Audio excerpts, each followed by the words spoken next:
Hi, Peter. Okay.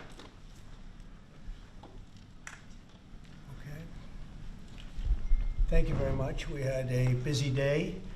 We're dealing with lots of different people and lots of different things.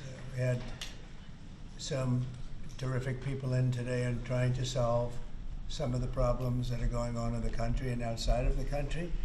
We're doing very well with respect to other countries really behaving on taking the criminals that they sent into our country, and we're getting them out. These are some of the worst people on earth, and they're getting out and they're being accepted back in their countries, as you've heard, without exception.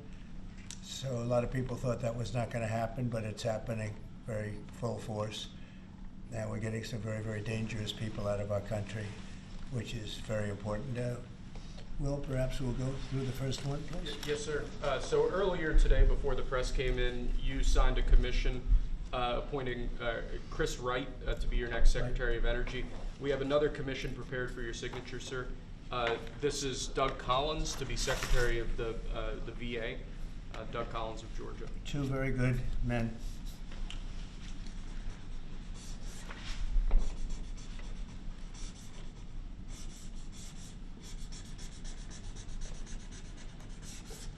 Okay. Thank you, sir. Next up, in light of numerous actions taken by a number of bodies of the United Nations which exhibit a deep anti-American bias, we have an executive order prepared for your attention that would withdraw the United States from the UN Human Rights Council, would withdraw the United States from the UNRWA, which is a refugee organization, and would also review American involvement in UNESCO, which has also exhibited anti-American bias. More generally, the executive order calls for a review of American involvement and funding in the UN in light of the wild disparities in levels of funding among different countries that, as you've expressed previously, is deeply unfair to the United States. So I've always felt that the UN has tremendous potential. It's not living up to that potential right now. It really isn't, hasn't for a long time. It has, there are great hopes for it, but it's not being well run, to be honest, and they're not doing the job. A lot of these conflicts that we're working on should be settled, or at least we should have some help in settling them. We never seem to get help. That should be the primary purpose of the UN, the United Nations. And again, it's got great potential, and based on the potential, we'll continue to go along with it, but they got to get their act together.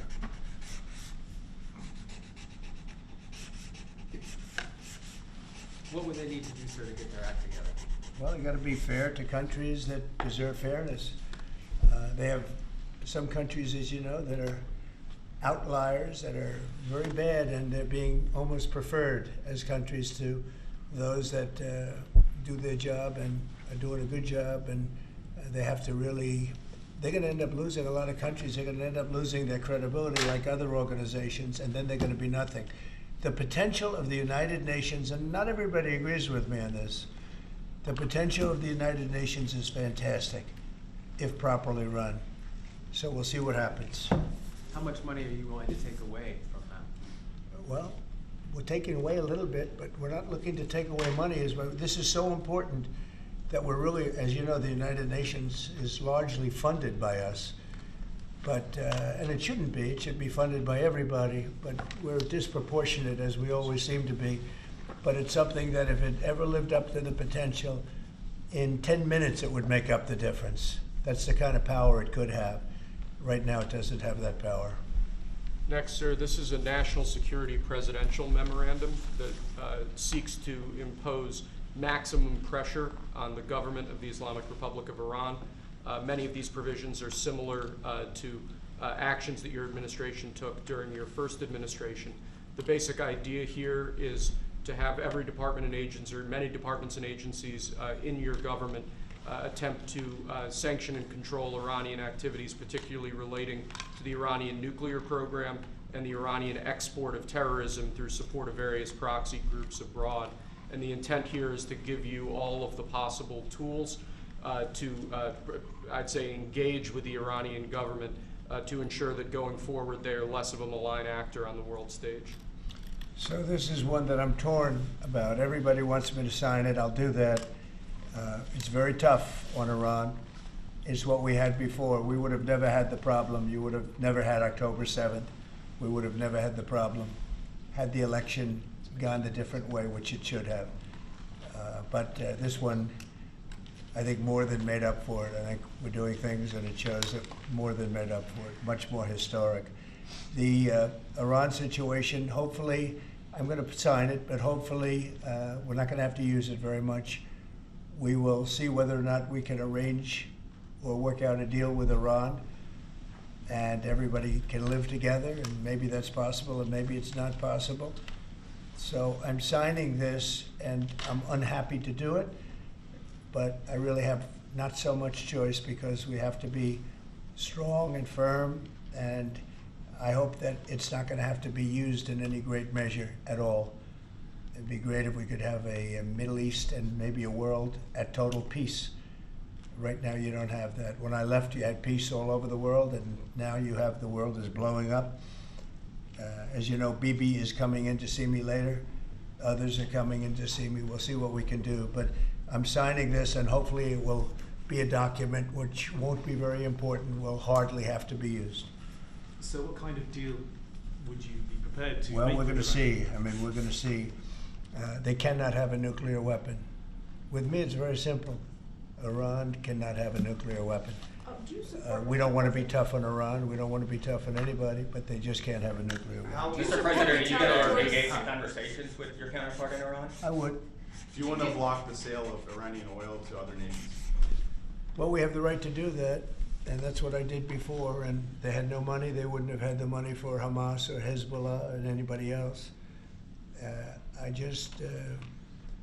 could have been solved. This thing, it just, if things went the way they should have, this would have been over long ago, but it's not over.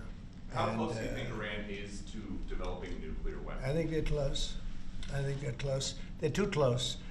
But again, you could go back 4 years. I would have said they would have had it during this intervening period.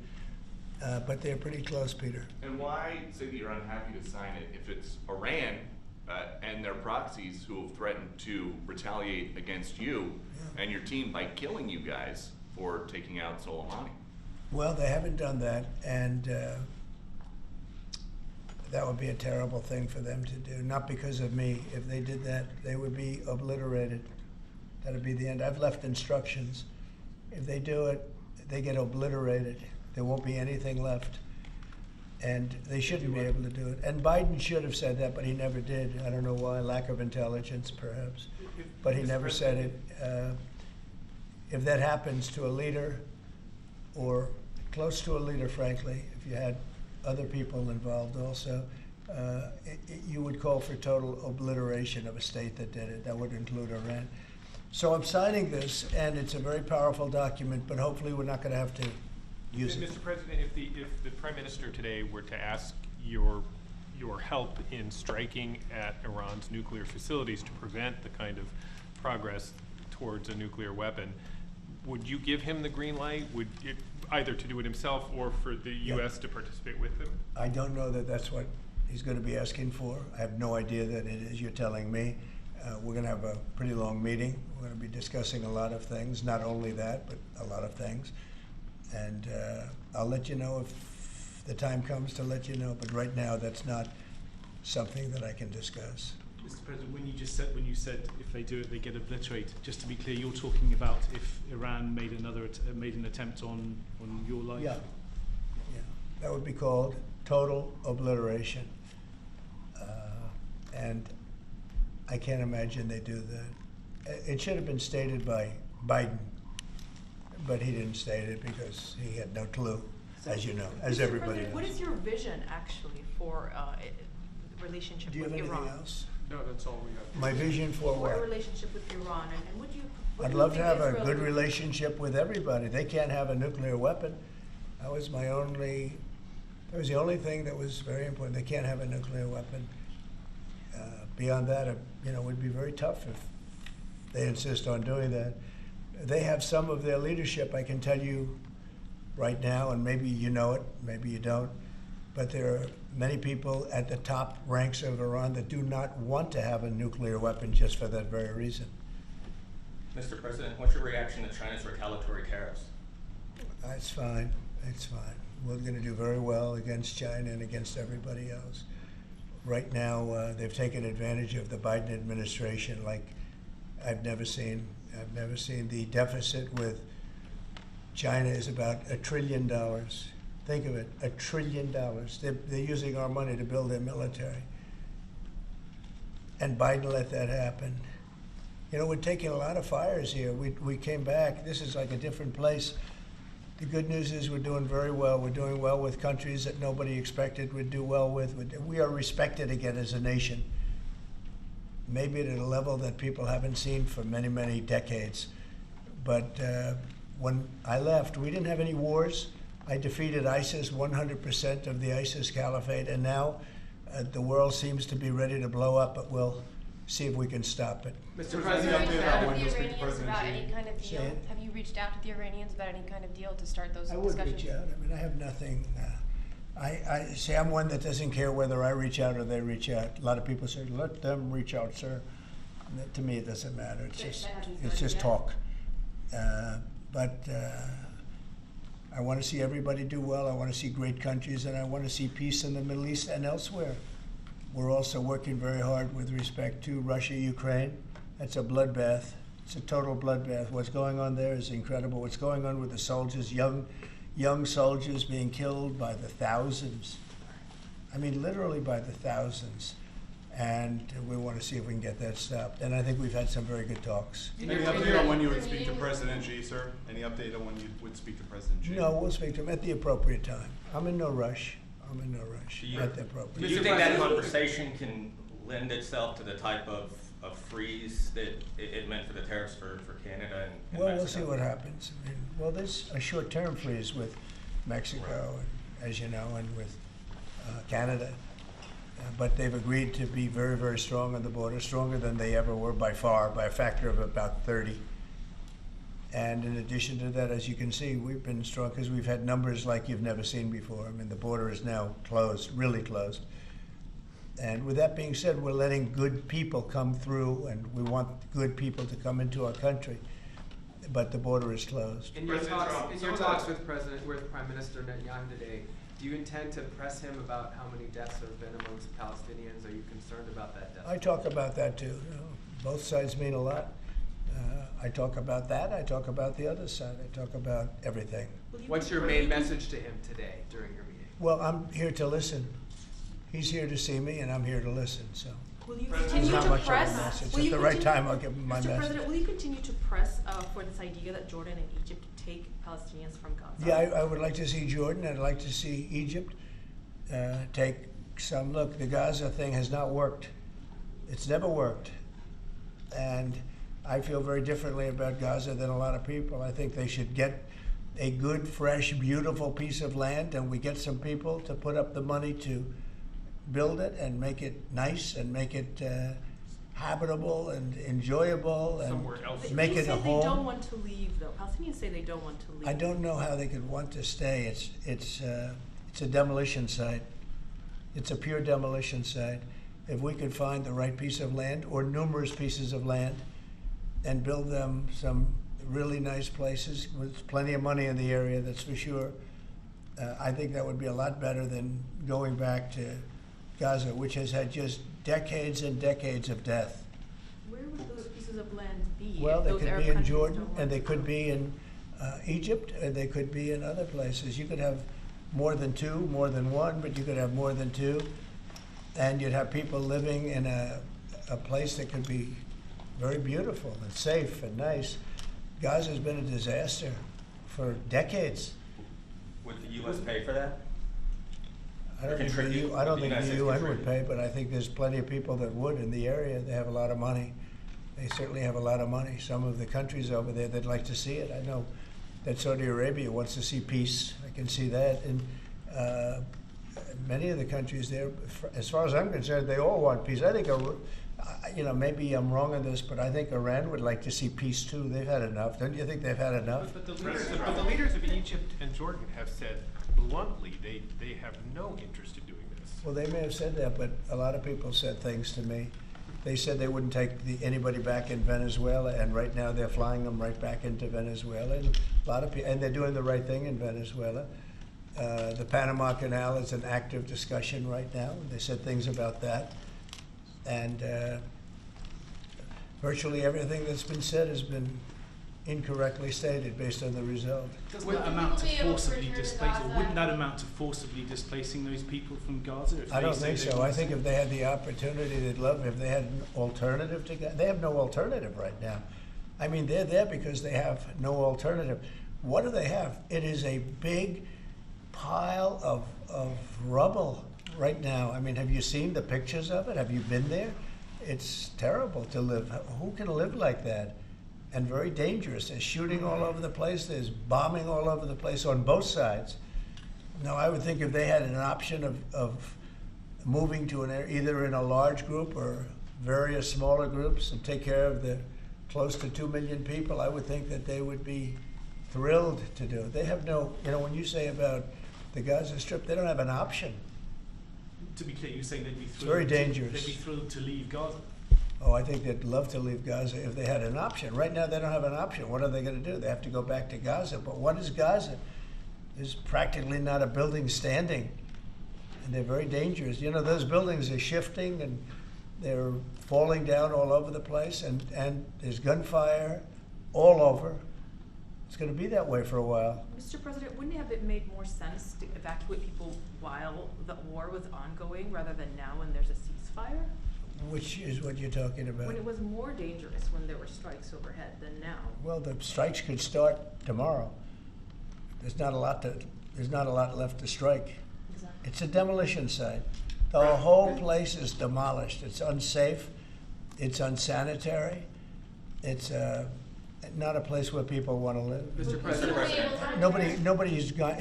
They have no alternative but to go back. If we gave them an alternative of living in a beautiful open place with some, nice quarters there, nice housing of sorts, and we have the money in the Middle East to build that. Do you support Israelis actually moving back and creating buildings? Not necessarily, no. I just support cleaning it up and doing something with it, but it's failed for many decades.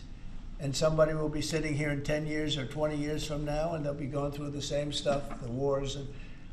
And they've had civilizations on Gaza, many civilizations on Gaza, and they're buried in the sand. Secretary It Rubio. doesn't seem to work. Secretary. Elon Musk, Yeah. thank you, sir. On Elon Musk, how often are you talking to him? And have there been ideas that he's brought to you that you've said, oh no, wait a minute, this is going a little too far? Well, many ideas, but look, he's done a great job. Look at all the fraud that he's found in this U.S. AID. It's a disaster what the people, radical left lunatics, they have things that nobody would have even believed.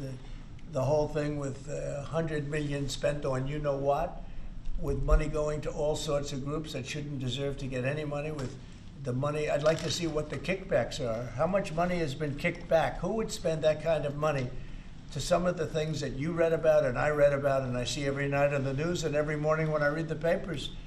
Who would spend money for that? I would say this, the people that got all that money, are they kicking it back to the people that gave it from government? No, that's, to me, very, very corrupt. The real question is how much of a kickback has there been? And one of the things I want to investigate rapidly, because I've never seen anything to this extent, the train that's being built between Los Angeles and San Francisco is the worst managed project I think I've ever seen, and I've seen some of the worst. Billions and billions, hundreds of billions of dollars over budget. In fact, I read where you could take every single person that was going to go on the train and get the finest limousine service in the world and take them back and forth with limousines, and you'd have hundreds of billions of dollars left over. It is the worst thing, and we're going to start an investigation in that because it's not possible. I built for a living, and I built on time, on budget. It's impossible that something could cost that much. And now it's not even going to San Francisco, and it's not going to Los Angeles. They made it much shorter. So now it's at little places way away from San Francisco and way away from Los Angeles. No, we're going to start a big investigation on that because I've never seen anything like it. Nobody has ever seen anything like it. The worst overruns that there have ever been in the history of our country. And it wasn't even necessary. I would have said, you don't buy it. You take an airplane. It costs you $2. It costs you nothing. You take an airplane. But this got started, and if you have to, you drive. You can drive. Are there other agencies? They have hundreds of billions of dollars of cost overruns, and it's not even the same project. It's much shorter. It's way outside of San Francisco and way outside of Los Angeles. So we're going to be looking into Who's this. going to investigate that? Is that DOJ just going to investigate the train? No, I'm doing that myself. No. Some of these Doge engineers that Elon Musk has helping him are as young as 19 years That's old. good. They're very smart, though, Peter. They're like you. They're very smart people. Thank you. Have you met any of these guys? No, I haven't seen them. They work actually out of the White House. They're smart people. Unlike what they do in the control towers, where we need smart people, we should use some of them in the control towers where we were putting people that were actually intellectually deficient. That was one of the qualifications, is you could be intellectually deficient.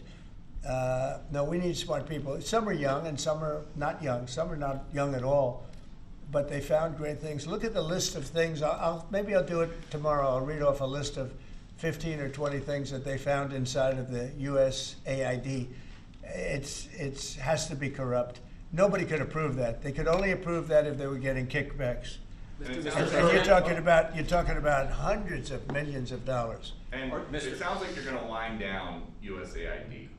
It sounds like it. I mean, I think so. Yeah. So when that happens, which part of the government? Well, I will be could see responsible Marco for paying? Rubio being in charge, State Department, because they're giving money to. I mean, some of the money is well spent, I guess, but much of it is really fraudulent. And on the education department, why nominate Linda McMahon to be the education department secretary if you're going to get rid of the education department? Because I told Linda, I hope you do a great job and put yourself out of a job. I want her to put herself out of a job. Education department. So we're ranked number 40 out of 40 schools, right? We're ranked number 1 in cost per pupil. So we spend more per pupil than any other country in the world. And we're ranked at the bottom of the list. We're ranked very badly. And what I want to do is let the states run schools. I believe strongly in school choice. But in addition to that, I want the states to run schools. And I want Linda to put herself out of a job. Do you think that's something you can do with an executive order? Or you I'd like to be able to do it. Yeah, I would like to be able to do it. Look, if I could give the schools back to Iowa and Idaho and Indiana and all these places that run properly, there's many of them. I think, so if you look at the list, Denmark, Sweden, Norway, believe it or not, China's doing very well on that list, a list of well-educated, where they run their school system well. You have a lot of countries, not surprising names. I think that if you moved our schools into some of these states that are really well-run states, they would be as good as Denmark and Norway and Sweden and some of the other states. And then you'd have the laggards, and you know who they are. I don't have to go to it, but you'd have the laggards, the same laggards that are laggards with everything else, including crime. But even them, you'll break it into systems. As an example, if you went to New York, you go to Westchester County, you go to Dutchess County, you go to Suffolk and Long Island and Nassau and Long Island. You have maybe 6 or 7 locations, and you have New York City, which would include the 5 boroughs.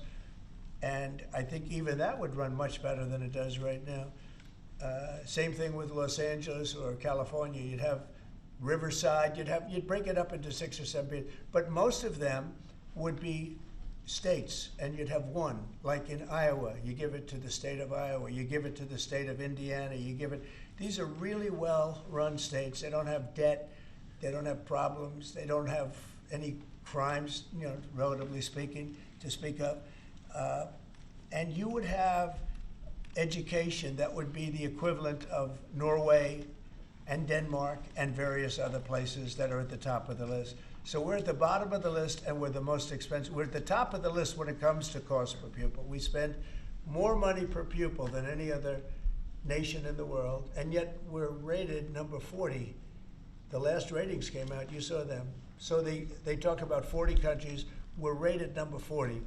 And I say that if we did this, we would go 20, 30 notches up. We could do great. And we would have some of the best districts in the world. But are you looking to do that with an executive order, sir, or do you need to work with Congress? Well, and there are the some people that education say I could. I think I'd work with Congress. I think we'd have to work with the teachers union, because the teachers union is the only one that's opposed to it. Nobody else would want to hold them back. Look, we have to tell the teachers union, we're rated last in the world in education of the top 40. We're rated last. We were 38. Now we're 40. We went to 39. We went to 40. We're 37. But we're at 40 now. The thing just came out. That's under Biden. Remember that. Secretary Rubio announced a deal this week that would allow potentially American citizens who are criminals to be put in a different country. Is that something you're looking to do? No, I didn't know that he announced that yet, but if he did, it's fine, yeah. We have hardened criminals, horrible people. You see them pushing people into subways. The train is coming. Last week, guy walking around and just sees somebody waiting for the train. Train's coming 40 miles an hour, and he gets pushed into the subway. And that happens all the time. These are sick people. If we could get them out of our country, we have other countries that would take them. It's no different than a prison system, except it would be a lot less expensive, and it would be a great deterrent. Send them to other countries. If we could go a step further, in other words, we're talking about getting the criminals out of our country that come in through other countries illegally, right? The illegal migrants, as I call them. Well, we have people that are just as bad as them in our country. If we could get them out, I'd be very happy. El Salvador said that he would wanted you to pay a fee for that. Would you pay that? Well, it's a very small fee compared to what we pay to private prisons. But under what And a authority? very, very small fee. I don't know, we'll have to find that out legally. I'm just saying, if we had the legal right to do it, I would do it in a heartbeat. I don't know if we do or not, we're looking at that right now. But we could make deals where we'd get these animals out of our country. And you know, if you take the shooters, the people that hit old ladies in the back of the head with a baseball bat when they're not looking, that walk down the street, the people that you see it, the people that take out a gun and shoot you for no reason at all. If we could get these animals out of our country and put them in a different country under the supervision of somebody that made a relatively small fee to maintain these people, because you know what? These are criminals, you call them hardened criminals. They've been in jail 40 times. There's one 42 times, and every time the person gets out, it's a he. Every time he gets out, he commits another crime within 24 hours, and it's a heinous crime, it's a rough crime. We don't want these people in our country either. We don't want them in our country. If we had the option to get them out and let them be based in some other country at a fraction of the cost, and frankly, they could keep them, because these people are never going to be any good. That person that has been arrested 42 times or 22 times or 17 times and is all in for manslaughter and everything else and only gets out because of a very weak judicial system that only goes after people like Trump. They don't go after the criminals. They don't go after people like this. And they laugh at our law. If that took place, you would have a lot less crime automatically. So, Mr. President, exploring whether to allow this? On Guantanamo Bay, is there enough space there to accommodate? There's a lot of space to accommodate a lot of people, yeah, so we're going to use it. Can you talk a little bit We more have it, about it's why? already up, we have it for nothing. But we can do less expensive and even more secure.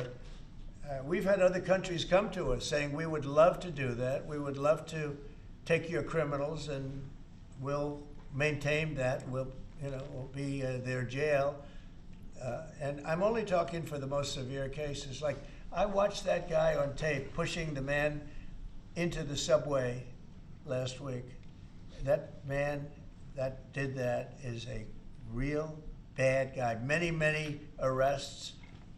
And do you think you're going to convince him someday to be good and a wonderful, wonderful citizen for our country? It's never going to happen. I want to get those people out. I'd love to get them out along with the illegal migrants. The migrants are rough, but we have some bad ones too. I'd like to get them out. It would be all subject to the laws of our land, and we're looking at that to see if we can do it. What Mr. President? countries have offered to take Say it. What other countries have offered to take these Americans? Numerous, many. Could you And list Marco brought it up today. I'm glad he did. Because a lot of people are thinking it. When I watch some of the crimes being committed in New York City and Chicago, look at Chicago, the volume of crime that they have and the viciousness of the crime. These people are horrible people. And if somebody thinks they're going to be wonderful citizens someday, they're wrong. It's not going to happen. It's not going to happen. They're bad. These are hard, tough criminals. In many cases, they're crazy. They're absolutely crazy. But they're very dangerous. If I could get them out of the country and be in some other country where they're glad to have them because they make a small fee compared to what we'd pay to a private prison or to, put them in one of our prisons that costs even more money, I think it would be great. I'd love to get them the hell out of our country. Thank you very much, everybody. President Trump, let's go. We would win the Super Bowl. Thank you. I don't want to say, but there's a certain quarterback that seems to be a pretty good winner. And just last one, because you mentioned it many times. What do you think about Joe Biden signing on with a talent agency? You got to be kidding. He signed on with a talent agency? He does. He's got some entertainment agents now. I think he's got bigger problems than that. I really do. I think he's got much bigger problems than that, but I wish him well. We inherited a mess. This place is a mess, but it's quickly being solved, the problem. We're going to make America great again. Thank you very much. All right, guys, let's go. Thanks, guys. Thank you.